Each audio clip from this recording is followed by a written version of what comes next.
میرا دل بدل دے، بدل دے، میرا دل بدل دے، میرا غفلت میں ڈوبا دل بدل دے، بدل دے، خدایا فضل فرما دل بدل دے، بدل دے۔ ہاں، ان الذین کفروا، یقیناً وہ لوگ جنہوں نے کفر کیا، ان کے مال اور ان کے اولاد انہیں اللہ سے بچانے میں ہرگز کچھ بھی کام نہ آئیں گے، اور یہی لوگ آگ کے ساتھی ہیں، وہ اس میں ہمیشہ رہنے والے ہیں۔ کفر دنیا ہے بس، آخرت میں کچھ نہیں۔ مثل ما ينفقون فی هذه الحیاۃ الدنیا، اس دنیا میں نہ ماننے والے جو کچھ بھی خرچ کرتے ہیں، اس کی مثال اس ہوا کی طرح ہے جس میں سخت سردی ہو، جو ایسی قوم کی کھیتی کو جا پہنچے جنہوں نے اپنے نفسوں پر ظلم کیا، پھر وہ اس کھیتی کو برباد کر دے، اور اللہ نے ان پر ظلم نہیں کیا لیکن وہ خود اپنے نفسوں پر ظلم کرتے تھے۔ ان کے عمل ہی ایسے تھے، گناہ تھے۔ گناہ جو ہیں وہ خیر کو تھوڑی لاتے ہیں، وہ تو مصیبتوں کو لاتے ہیں۔ یا ایھا الذین آمنوا، اے مومنو، اپنے علاوہ دوسروں کو رازدار نہ بناؤ، اپنے علاوہ دوسروں کو رازدار نہ بناؤ، وہ تمہیں کسی خرابی میں مبتلا کرنے میں کمی نہ کریں گے۔ وہ دل سے چاہتے ہیں کہ تم کسی مشکل میں پڑو، یقیناً بغض ان کے منہوں سے نکل چکا ہے، اور جو ان کے سینے چھپاتے ہیں وہ تو اور بھی زیادہ بڑا ہے۔ یقیناً ہم نے تمہارے لیے نشانیاں کھول کھول کر بیان کر دی ہیں اگر تم عقل رکھتے ہو۔ بطانہ کپڑے وغیرہ کو اندر سے جس چیز کے ساتھ بھرا جاتا ہے اس چیز کو بطانہ کہتے ہیں۔ بطانہ وہ کپڑا ہوتا ہے جو پلنگ کے اوپر بچھائے جانے والے کپڑے کے نیچے ہوتا ہے، اسی لیے عربی میں کہا جاتا ہے کہ فلاں فلاں کا بطانہ ہے، یعنی اس کے ساتھ غم خواری کرنے والا ہے۔ تو ایسی غم خواری ہمیں نہیں چاہیے۔ دلی تعلق جو ہے وہ صرف اور صرف تقوی والے لوگوں سے ہونا چاہیے، بس۔ ہاں انتم اولائی تحبونہم، ہاں تم وہی لوگ ہو جو ان سے محبت رکھتے ہو جبکہ وہ تم سے محبت نہیں رکھتے، اور تم ساری کی ساری کتاب پر ایمان بھی رکھتے ہو۔ وہ جب تم سے ملاقات کرتے ہیں تو کہتے ہیں ہم ایمان لائے، اور جب وہ اکیلے ہوتے ہیں تو تم پر غصے کی وجہ سے اپنی انگلیاں کاٹ کھاتے ہیں۔ کہہ دیجئے مر جاؤ اپنے غصے میں، یقیناً اللہ سینوں کے بھید جاننے والا ہے۔ کیا کرو گے؟ غصے میں کیا ہوتا ہے؟ جو بات ہے اس کو سمجھو۔ کیا خدا نہ خواستہ قرآن مجید ہو، اللہ کے رسول ہو، انہوں نے تمہارے نقصان کی باتیں کی ہیں، کہ تمہیں خدا نہ خواستہ قتل کرنے، تمہیں لوٹنے اور تمہارے گھروں اور علاقوں کو برباد کرنے کی باتیں کی ہیں؟ خام خواہ غصہ ہے، یہ خیر ان کے پاس کیوں آ گئی؟ کہ اللہ کی دین ہے، جس کو چاہے دے۔ کسی اور کے پاس اگر خیر ہو تو اس پہ غصہ کیوں نہیں آتا؟ ان تمسسکم حسنۃ، اگر تمہیں کوئی بھلائی پہنچے تو وہ انہیں بری لگتی ہے، اور اگر تمہیں کوئی برائی پہنچے تو اس پر وہ خوش ہوتے ہیں۔ ایسی صورت میں اگر تم صبر کرو اور تقوی اختیار کرو تو ان کی چال تمہیں کچھ بھی نقصان نہ دے گی، یقیناً جو کچھ وہ کر رہے ہیں اللہ اس کو گھیرے ہوئے ہے۔ جو دشمن ہوتا ہے نا، یہ اس کی کچھ صفات اللہ نے یہاں بتائی ہیں، کہ جس کی یہ حالت ہو کہ اسے سخت عداوت اور بغض ہو، اور وہ اہل ایمان پر مصیبت آنے سے خوش ہوتا ہو، کیا وہ اس کا اہل ہے کہ اس کو رازدار دوست بنایا جائے؟ ایسے دوست سے تو پناہ مانگنی چاہیے، چاہے اپنا ہی کیوں نہ ہو۔ آپ نے دعا کرتے ہوئے فرمایا اللہ میں تیری پناہ طلب کرتا ہوں ایسے چال باز دوست سے جس کی آنکھیں مجھے دیکھ رہی ہوں اور اس کا دل میری نگرانی کرتا ہو۔ اگر وہ کوئی نیکی کی بات دیکھے تو اس کو دبا دے، اور اگر کوئی برائی کی بات دیکھے تو اس کو پھیلا دے۔ ہوتے ہیں ایسے لوگ، انہیں اچھائی نظر نہیں آتی، اور برائی، معمولی سی برائی ان کو بہت بڑا شہتیر نظر آتی ہے۔ تو اس لیے فرمایا وَإِن تَصْبِرُوا وَتَتَّقُوا لَا يَضُرُّكُمْ كَيْدُهُمْ شَيْئًا، تم بس صبر سے کام لو اور اللہ کا خوف اپنے دل میں رکھو تو یہ دشمن کے مقابلے میں ایک بہت بڑا ہتھیار ہے۔ وَإِذْ غَدَوْتَ مِنْ أَهْلِكَ تُبَوِّئُ الْمُؤْمِنِينَ مَقَاعِدَ لِلْقِتَالِ، اور وہ وقت بھی یاد کرے جب آپ صبح سویرے اپنے گھر والوں سے احد کی طرف نکلے، آپ جنگ کے لیے مومنوں کو مورچوں پر متعین کر رہے تھے، اور اللہ خوب سننے والا ہے، خوب جاننے والا ہے۔ یہ مورچوں پر متعین کرنا یہ نبی کا کام ہوتا ہے؟ میدان جنگ وہ تو فوجی ہوتے ہیں، آرمی چیف ہوتا ہے، وہ باقاعدہ اسٹڈی کی جاتی ہے کہ کس کس جگہ پر اپنے پوائنٹس بنائے جائیں جہاں پر ہم وار اسٹریٹجی جو ہے نا بنا کے کامیاب ہوں، اور یہی وہ اہم چیز ہوتی ہے مورچہ بندی۔ نبی علیہ الصلوۃ والتسلیم کے بارے میں اللہ فرماتے ہیں آپ خود مومنوں کو مورچوں پر متعین کر رہے تھے۔ یہ کیا چیز ہے؟ کوئی اللہ کے رسول صرف نبی تھے، رسول تھے؟ نہیں، میدان جنگ کے بھی ماہر تھے، لڑائی کے بھی ماہر تھے، اور آپ کو پتا تھا کہ وار اسٹریٹجی کیسے بنانی ہے۔ اذ ہمت طائفتان منکم، جب تم میں سے دو گروہوں نے ہمت ہارنے کا ارادہ کیا، اور اللہ ان دونوں کا مددگار تھا، اور اللہ پر ہی مومنوں کو توکل کرنا چاہیے۔ تو بہرحال مسلمانوں میں کچھ قبائل کے لوگ تھے، وہ دوسروں کے پروپیگنڈے میں آ کے تو دیکھا کہ وہ عبداللہ ابن ابی منافق جا رہا ہے تو ان کی ہمت ذرا ڈھیلے پڑ گئے، ان کا ہم بھی جاتے ہیں۔ تو ایسے موقع پہ اللہ تعالیٰ نے چند مسلمانوں کو توفیق دی کہ انہوں نے جا کے ان کو سمجھایا، حوصلہ دیا، اور وہ پھر واپس پلٹ آئے اور مسلمانوں کی صفوں میں کھڑے ہو گئے۔ وَلَقَدْ نَصَرَكُمُ اللَّهُ بِبَدْرٍ وَأَنْتُمْ أَذِلَّةٌ، تم نے ہمت کیوں ہاری حالانکہ یقینی طور پر اللہ بدر میں تمہاری مدد کر چکا تھا، جبکہ تم اس وقت کمزور تھے۔ دوسروں کے پروپیگنڈے میں آ کے ہمت نہیں ہارنی چاہیے، ماضی میں ایسا ہو چکا ہے۔ اس وقت تم 313 تھے، اب تو بہت زیادہ ہو۔ بس اللہ کا تقوی اختیار کرو تاکہ تم شکر ادا کر سکو۔ استقول للمؤمنین، جب آپ مومنوں سے کہہ رہے تھے کیا تمہیں یہ خوشخبری کافی نہیں کہ تمہارا رب اتارے ہوئے 3000 فرشتوں سے تمہاری مدد کرے؟ کہ میدان بدر میں آپ نے یہ فرمایا تھا۔ بلا، کیوں نہیں، بلکہ اگر تم صبر کرو گے اور تقوی اختیار کرو گے اور وہ دشمن تمہارے پاس اپنے جوش سے آئے تو تمہارا رب بھی 5000 نشان لگائے ہوئے فرشتوں سے تمہاری مدد کرے گا۔ صبر اور تقوی اختیار کرنے کی صورت میں ہی اللہ کی مدد آتی ہے اور فرشتے نازل ہوتے ہیں، پھر فتح عطا ہوتی ہے۔ وما جعلہ اللہ الا بشرا لکم، اور اللہ نے اس مدد کو تمہارے لیے خوشخبری ہی بنا دیا اور تاکہ تمہارے دل اس سے مطمئن ہو جائیں، اور مدد تو بس اللہ ہی کے پاس ہے جو بہت زبردست ہے، بہت حکمت والا ہے۔ مسلمان خوش ہو گئے۔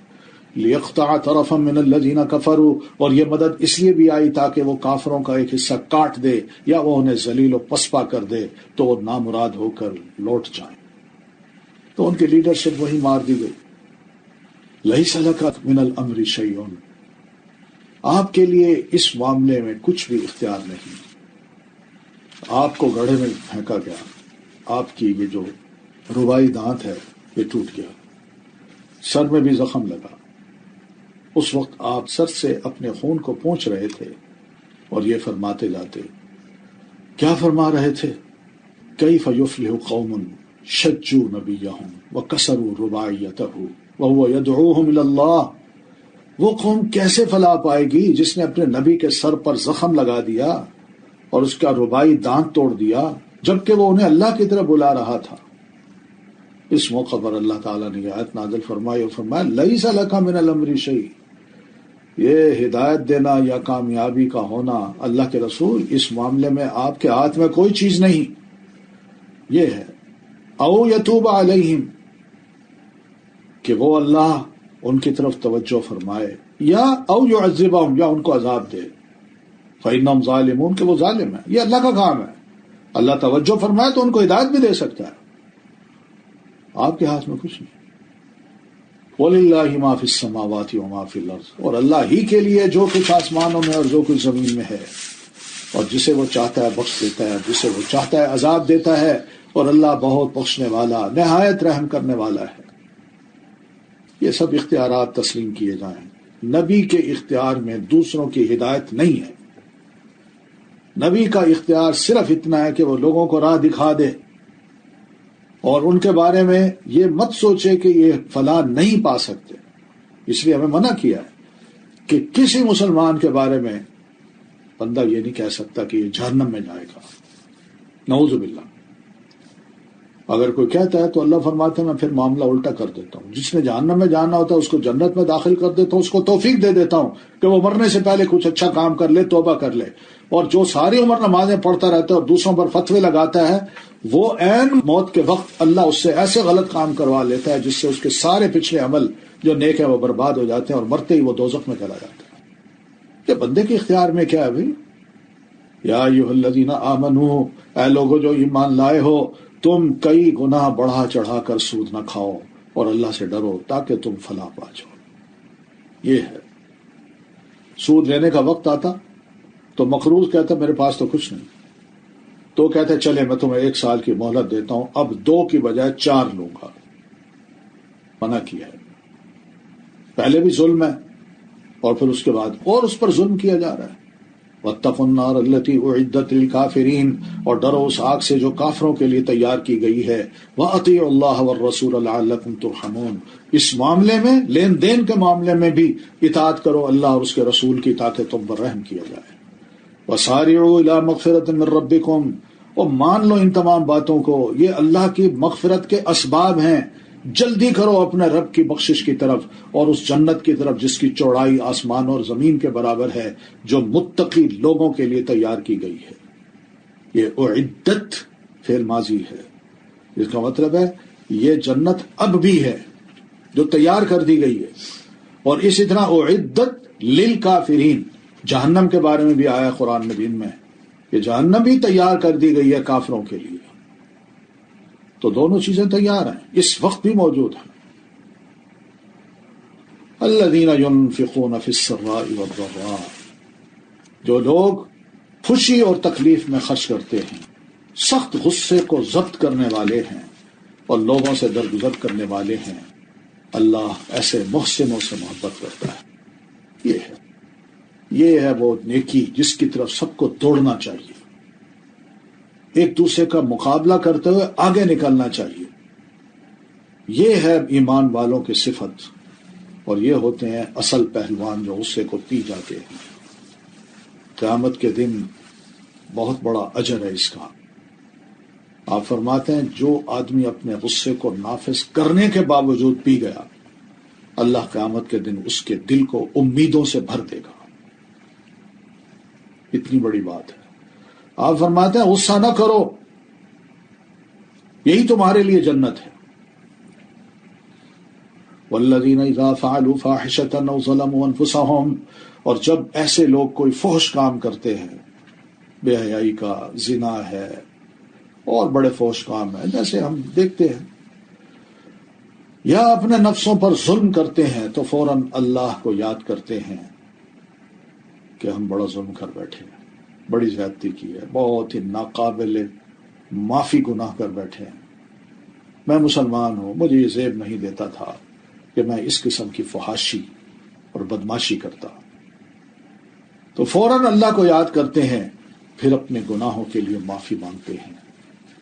یہ بڑی اچھی صفت ہے کہ گناہ ہو کوئی بڑے سے بڑا اور فوراً بعد اللہ یاد آ جائے۔ کیا مطلب؟ میں اللہ کو کیا منہ دکھاؤں گا؟ یار میں مسلمان ہوں، کیا یہ زیب دیتا تھا مجھے تو بڑی شرم آ رہی ہے۔ اور ذکر اللہ، فوراً ڈھہ پڑتے ہیں اللہ کے آگے، اللہ کو یاد کرتے ہیں، اللہ مجھے معاف کر دے، آئندہ میں نہیں کروں گا۔ فاستغفروا لذنوبہم، تو وہ اپنے گناہوں کے لیے معافی مانگتے ہیں۔ اور کون ہے جو اللہ کے سوا گناہوں کو بخش دے؟ تو اللہ ہی بخشنے والا ہے، تو اللہ کیوں نہ بخشے؟ اور لیکن وَلَمْ يُصِرُّوا عَلَى مَا فَعَلُوا وَهُمْ يَعْلَمُونَ، اور وہ اپنے کیے پر اصرار نہیں کرتے جبکہ وہ جانتے ہیں، وہ جانتے ہیں یہ غلط کام تھا، آج کے بعد یہ دوبارہ نہیں کرنا، اس پر اصرار نہیں ہے۔ تو یہ اللہ تعالیٰ کی بخشش طلب کرنے والے سے وعدہ ہے کہ جو اللہ سے بخشش مانگے تو اللہ تعالیٰ بھی بے حد بخشنے والا، نہایت مہربان ہو جاتا ہے۔ ابلیس نے اللہ تعالیٰ سے کہا تھا نا، مجھے تیری عزت اور تیرے جلال کی قسم، میں بنو آدم کو اس وقت تک گمراہ کرتا رہوں گا جب تک ان کے جسم میں روح باقی رہے گی۔ اللہ نے بھی فرمایا، اس کو فرمایا تم یہ قسم کھاتے ہو تو سنو میری بات، مجھے بھی اپنی عزت اور اپنے جلال کی قسم، جب تک وہ مجھ سے معافی مانگتے رہیں گے میں بھی انہیں معاف کرتا جاؤں گا۔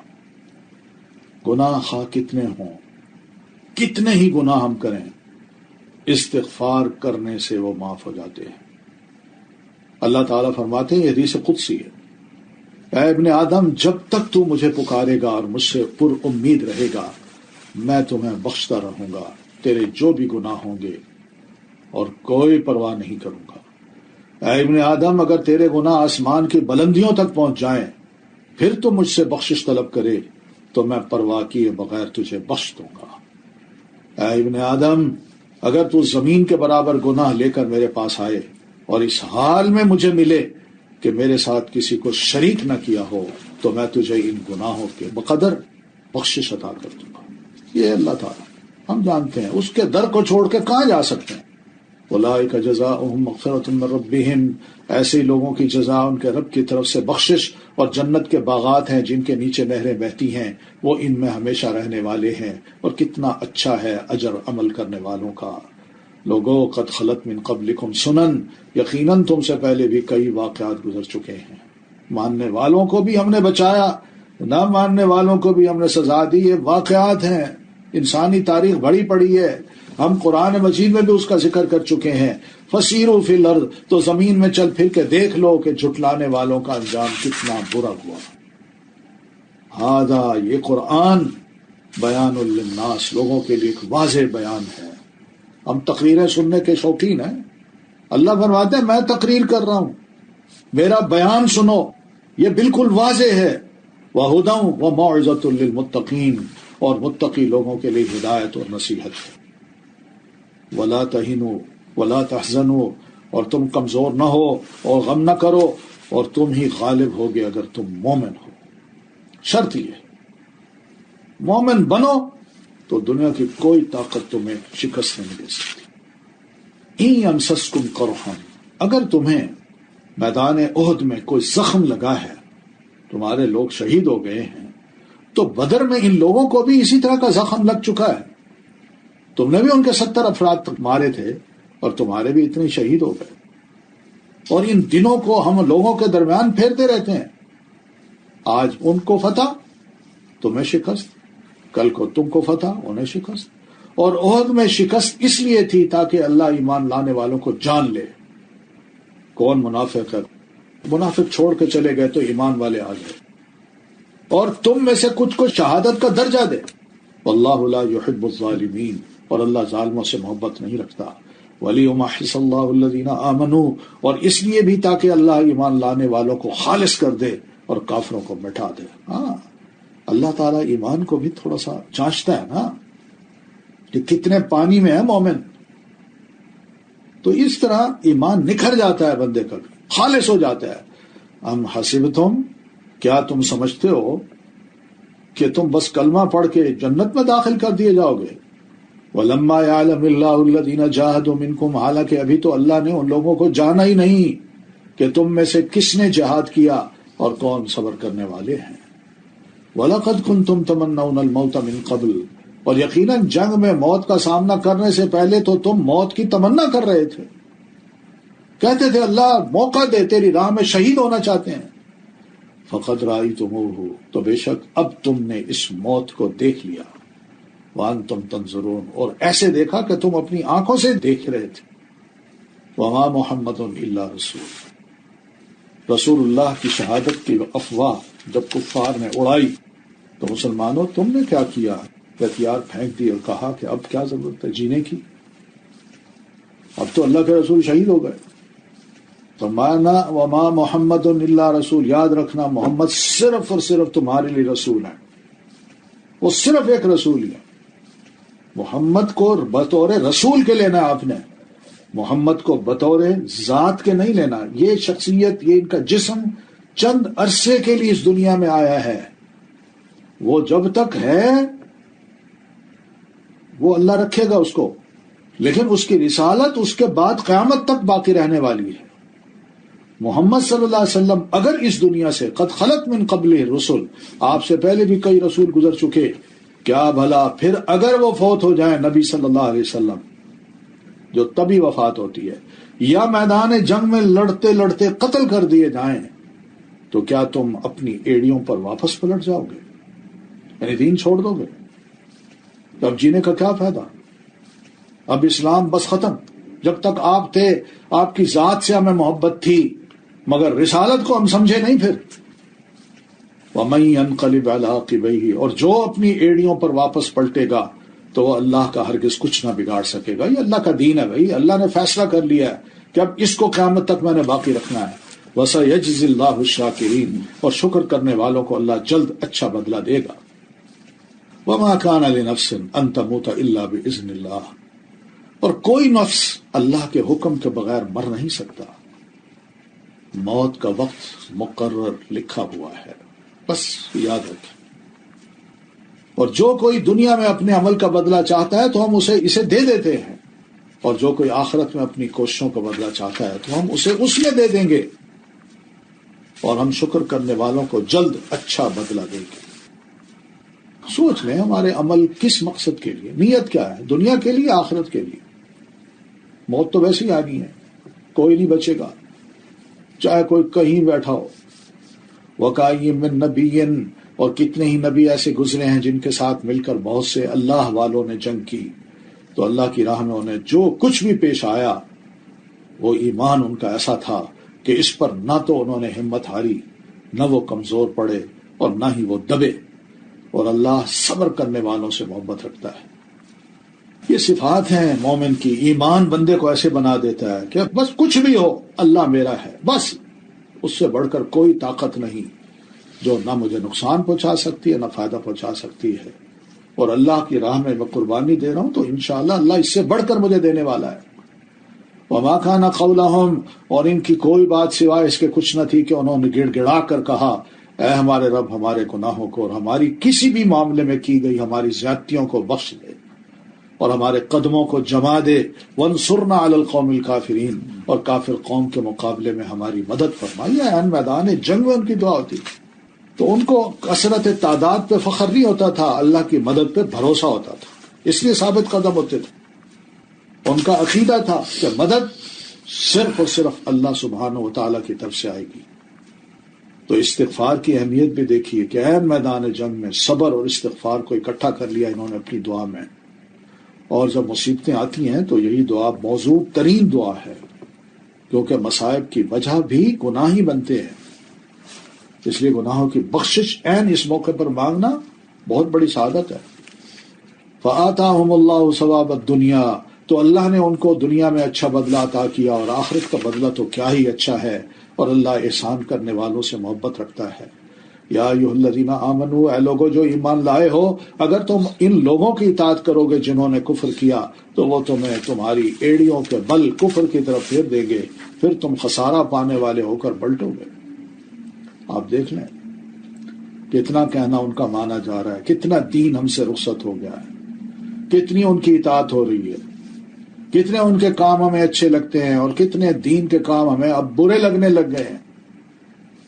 کیا ہو رہا ہے؟ کیا فائدہ ہے دنیا کا یا آخرت کا ہم نقصان اٹھا رہے ہیں؟ وَلِلَّهُ مَوْلَاكُمْ، سنو اس موقع پر بھی اللہ ہی تمہارا مولا ہے اور وہ مدد کرنے والوں میں سب سے بہتر ہے. اللہ کے بن جاؤ. سنلقی فی قلوب الذین کفروا الرعب، جنہوں نے کفر کیا ہم ضرور ان لوگوں کے دلوں میں تمہارا رعب ڈال دیں گے، اس وجہ سے کہ انہوں نے اللہ کے ساتھ وہ شریک بنائے جن کی اس نے کوئی دلیل نازل نہیں کی، اور ان کا ٹھکانہ آگ ہے، اور کتنا برا ٹھکانہ ہے ان ظالموں کا. مسلمان بن جائے جو اللہ سے ڈرنے والا ہو. تو بتائیے ایک مشرک بت پرست چھوٹے سے بت سے جس کو ہاتھ سے بنایا اس سے وہ ڈرنے والا ہو تو کیا وہ مسلمان سے ڈرے گا؟ نہیں، اس کو تو موت سے ڈر لگتا ہے. تو اس لیے یہ وہ روب ہے جو اللہ فرماتا ہے تمہارا ایمان اگر ہو تو ہم یہ کام بھی کر سکتے ہیں. تو شرک کا بہت بڑا نقصان بھی ہے. شرک زندگی میں خوف اور بے برکتی کا باعث بنتا ہے. وَلَقَدْ صَدَقَكُمُ اللَّهُ وَعْدَهُ، اور یقیناً اللہ نے تم سے اپنی مدد کا وعدہ سچا کر دکھایا جب تم انہیں اس کے حکم سے قتل کر رہے تھے. میدان احد کی بات ہے. یہاں تک کہ جب تم نے بزدلی دکھائی اور رسول کے حکم کے بارے میں باہم جھگڑا کیا، وہی درہ جہاں اللہ کے رسول نے فرمایا تھا اس کو مت چھوڑنا جب تک میں تمہیں حکم نہ دوں، اس جگہ کو نہ چھوڑنا. مگر وہاں وہ آپس میں لڑ پڑے، 50 تیر انداز تھے، وہ لڑ پڑے، اور انہوں نے کہا نہیں، وہ رسول اللہ صلی اللہ علیہ وسلم نے جو فرمایا تھا وہ اس لیے فرمایا تھا جب تک میدان ہمارے ہاتھ میں نہیں آتا، اب دشمن بھاگ گیا، اب چلتے ہیں۔ مگر قائد نے کہا نہیں، اللہ کے رسول نے فرمایا تھا یہ جگہ بالکل نہ چھوڑنا جب تک کہ میں حکم نہ دوں۔ تو کچھ چھوڑ گئے کہ مال غنیمت جا کے اکٹھا کریں، اور پیچھے سے پھر خالد بن ولید اپنے گھوڑ سواروں سمیت آئے، انہوں نے نہ صرف ان کو شہید کیا بلکہ پیچھے سے اٹیک کر کے بہت سے مسلمانوں کو بھی شہید کر دیا۔ اور جو ہی اس نے تمہیں وہ چیز دکھائی مال غنیمت جس سے تم محبت رکھتے تھے، تو تم نے رسول کی نافرمانی کی، کیونکہ تم میں سے کوئی وہ ہے جو دنیا کو چاہتا ہے اور تم میں سے کوئی وہ ہے جو آخرت کو چاہتا ہے۔ پھر اس نے تمہیں ان کافروں سے پھیر دیا تاکہ وہ تمہیں آزمائے، اور یقیناً اس نے تم سے درگزر کیا، اور اللہ مومنوں پر بڑا فضل کرنے والا ہے۔ پردہ پوشی بھی کر دی، خطاب بھی سب کو کیا، مخالفت کرنے والے چند لوگ تھے مگر نصیحت سب کو کی اللہ تعالیٰ نے۔ تو اللہ کا یہ مومنوں پر بڑا فضل ہے کہ وہ مومنوں کے لیے خیر یا مصیبت جو بھی مقدر کرتا ہے، صبر اور شکر کرنے کی صورت میں بھی انہیں جزا سے نوازتا ہے۔ اذ تصعدون ولا تلوون علی احد، اس وقت پیچھے جو دشمن نے اٹیک کیا تو تمہاری حالت یہ تھی کہ جب تم چڑھے جا رہے تھے اور کسی ایک کو بھی مڑ کر نہ دیکھتے تھے، اور رسول تمہیں تمہارے پیچھے سے پکار رہا تھا، تو اس نے تمہیں غم پر غم دیا تاکہ تم اس پر رنج نہ کرو جو تم سے چھن گیا، اور نہ اس مصیبت پر جو تمہیں پہنچی، اور جو تم عمل کرتے ہو اللہ اس کی خوب خبر رکھنے والا ہے۔ شہادتیں ہو گئی، خود زخمی ہو گئے، پھر رسول اللہ صلی اللہ علیہ وسلم بھی زخمی ہوئے، اس کا غم بھی تھا۔ بہرحال یہ سب کچھ اللہ فرماتے ہیں یہ سب کچھ ہونا تھا، اللہ چاہتا ہے کہ بندہ غم نہ کرے۔ سچی بات یہ کہ شرح صدر کا عادی بنائے اپنے آپ کو۔ حقیقت ہے بعض اوقات کچھ ایسی ٹینشن بھی ہم لے لیتے ہیں، فکر بھی لے لیتے ہیں جو انجانی سی ہوتی ہے، اور ایک ہماری عادت بھی بنی ہوئی ہے کہ اللہ کا دیا ہوا سب کچھ ہے، اس کے باوجود بھی ہم فکر مند رہتے ہیں، پریشان رہتے ہیں۔ تو اللہ نہیں چاہتا کہ بندہ اس غم کی جو دیا ہوا ہے ان کو دیکھے اور اللہ کا شکر ادا کرے۔ اللہ تیرا شکر ہے کہ تم نے کئی لوگوں سے اچھا مجھے بنایا ہے، مجھے بہت کچھ نواز رکھا ہے۔ غم کرنے کے نقصانات ہیں، غم انسان کے لیے تنگی پیدا کر دیتا ہے، کبھی غموں کی بحث انسان کو بہت سے مفید کاموں سے بھی روک لیتی ہے۔ اچھا بھلا موڈ ہوتا ہے کسی کا، آیا غم کی بات کی، اس کو بھی غم میں مبتلا کر دیا، اور یہ اکثر و بیشتر میاں بیوی کے درمیان ہوتا ہے۔ میاں متفکر ہے، اس کو غم ہے تو اس نے یہ شیئر کر دیا بیگم سے، اور بیگم جو اچھی بھلی تھی وہ بھی بیچاری فکر میں لگ گئی، اس کے بھی ہاتھ پاؤں کانپنے لگے۔ تو ایسی چیزیں ٹھیک نہیں ہیں، کبھی انسان کو نفسیاتی گرہیں لگا دیتی ہے یہ غم۔ تو جو چیز چھوٹ جائے اس پہ کیا غم کرنا ہے، بس ٹھیک ہے بھی اللہ کا تھا، اللہ نے لے لیا، قدر اللہ وما شاء فعل، اللہ کی تقدیر، اللہ نے جو چاہا کر دیا۔ بس ہم کیا پسند کریں نہ پسند کریں، بس اللہ کا فیصلہ ہے۔ اور یہ بھی جان لیں کہ غم کبھی بھی غائب ہونے والی چیز کو واپس نہیں لا سکتا، بلکہ یہ انسان کی مصیبت میں اضافہ ہی کرتا ہے۔ آپ صلی اللہ علیہ وسلم نے یہی فرمایا کہ لوگوں اگر تمہیں کوئی مصیبت آ جائے تو یوں نہ کہو اگر میں اس طرح کرتا تو یوں نہ ہوتا، بلکہ کہا کرو قدر اللہ وما شاء فعل، اللہ نے یہی مقدر کیا تھا اور اللہ نے جو چاہا وہی کر دیا۔ آپ فرماتے ہیں لو کا لفظ ہے نا، اگر میں اس طرح کرتا، آپ فرماتے ہیں لو کہنے سے شیطان کا کام شروع ہو جاتا ہے، کہتا بس اب یہ اللہ کا نہیں رہا، اب یہ میرا ہے۔ ہم اور غم سے بھی ہم نے پناہ مانگنی ہے۔ آپ نماز کے بعد اکثر و بیشتر یہ دعا مانگا کرتے تھے، اللہم انی اعوذ بک من الہم والحزن، تو یہ لمبی سی دعا ہے۔ ثم انزل علیکم من بعد الغم امنۃ نعاسا، پھر اس نے تم پر غم کے بعد اونگ کی شکل میں، یہ میدان احد کی بات ہے، اونگ کی شکل میں امن نازل کر دیا، جس نے تم میں سے ایک گروہ کو ڈھانپ لیا اور ایک گروہ کو ان کی جانوں میں فکر میں ڈال دیا۔ وہ اللہ کے بارے میں ناحق جاہلیت والا گمان کر رہے تھے، وہ کہہ رہے تھے ہمارے لیے بھی کیا اس معاملے میں سے کسی چیز کا کوئی اختیار ہے، ہم سے تو مشورہ نہیں کیا جاتا، چل پڑے ہیں لڑائی کو، اب بھگتے خود۔ کہہ دیجئے نااہل قیادت ہے، نعوذ باللہ، اس قسم کے کامنٹس ہوتے ہیں۔ کہہ دیجئے بے شک معاملہ سارے کا سارا اللہ ہی کے اختیار میں ہے، وہ اپنے دلوں میں وہ کچھ چھپا رہے تھے جو وہ آپ کے لیے ظاہر نہیں کر رہے تھے۔ یہ جو بات ہوتی ہے نا، اس طرح کی باتیں جب لوگ کرتے ہیں تو ڈبل ذہن ہوتا ہے ان کا، باتوں میں دو مفہوم ہوتے ہیں۔ تو یہ وہ بات ہے، دل میں کچھ ہوتا ہے، زبان پہ کچھ کہہ رہے ہوتے ہیں۔ وہ کہہ رہے تھے اگر ہمارے لیے اس معاملے میں کچھ بھی اختیار ہوتا تو ہم اس جگہ قتل نہ کیے جاتے، ہمارے بھی اختیار ہی نہیں ہے۔ جو قیادت ہے یہ اس کا قصور ہے، ورنہ ہم تو لوگوں کو بچا لیتے۔ کہہ دیجیے اگر تم اپنے گھروں میں بھی ہوتے تو جن لوگوں کے حق میں قتل ہونا لکھ دیا گیا تھا تو اپنی موت کے مقامات کی طرف نکل پڑتے، اور یہ اس لیے ہوا تاکہ جو کچھ تمہارے سینوں کے اندر ہے اللہ اسے آزما لے، اور تاکہ جو کچھ تمہارے دلوں میں ہے اسے خالص کر دے، اور اللہ سینوں کے بھید خوب جاننے والا ہے۔ اس لیے موت سے بندہ یہ نہ کہے کہ بھئی یہ ہوا تو اس وجہ سے موت آ گئی، شہادتیں ہوئیں، یہ باتیں نہیں ہیں۔ ان الذین تولوا منکم، یقیناً وہ لوگ جو تم میں سے اس روز پیٹ پھیر گئے جب دو جماعتیں آمنے سامنے ہوئیں، دراصل شیطان نے انہی کی بعض کوتاہیوں کی وجہ سے انہیں پھسلا دیا تھا، اور یقیناً اللہ نے ان سے درگزر کیا۔ بے شک اللہ بہت بخشنے والا ہے، بہت بردبار ہے۔